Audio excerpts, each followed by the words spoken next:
US slams Netanyahu over Iran and Congress speech. Yossi Melman says leaked files on Iran are baseless. Amnesty urges halting arms to Israel and other countries. And Zionist Union chair turns focus to security.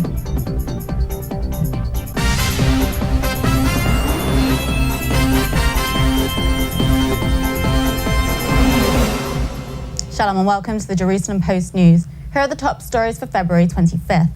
US Secretary of State John Kerry defended the ongoing nuclear talks with Iran on Tuesday in comments that appeared to be directed at Prime Minister Benjamin Netanyahu's vocal opposition to the emerging deal. His comments came the same day as US National Security Advisor Susan Rice heaped criticism on Netanyahu over his address to Congress next month. The policy is Iran will not get a nuclear weapon. And anybody running around right now jumping in to say, well, we don't like the deal or this or that, doesn't know what the deal is. There is no deal yet.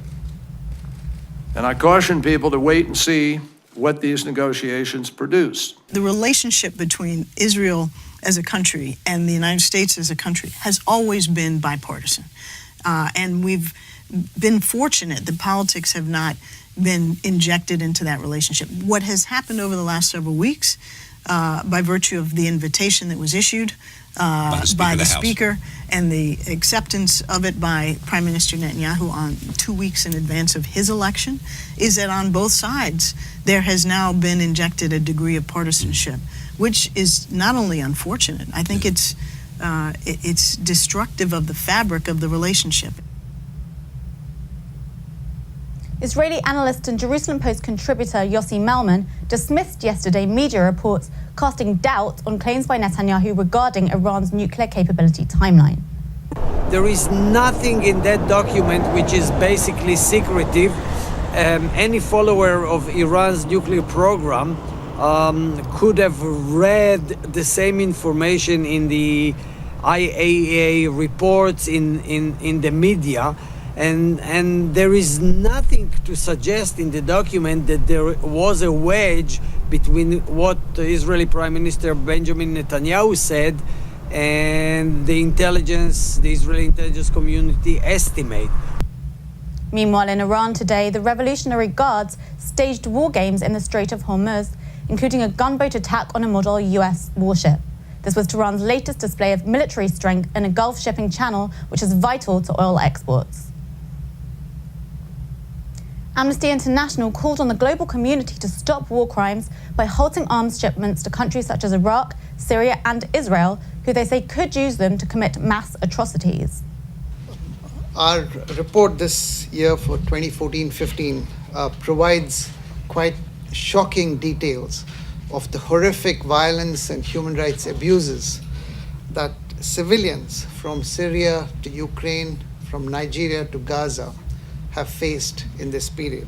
But the response so far has been dismal. We've called it shameful.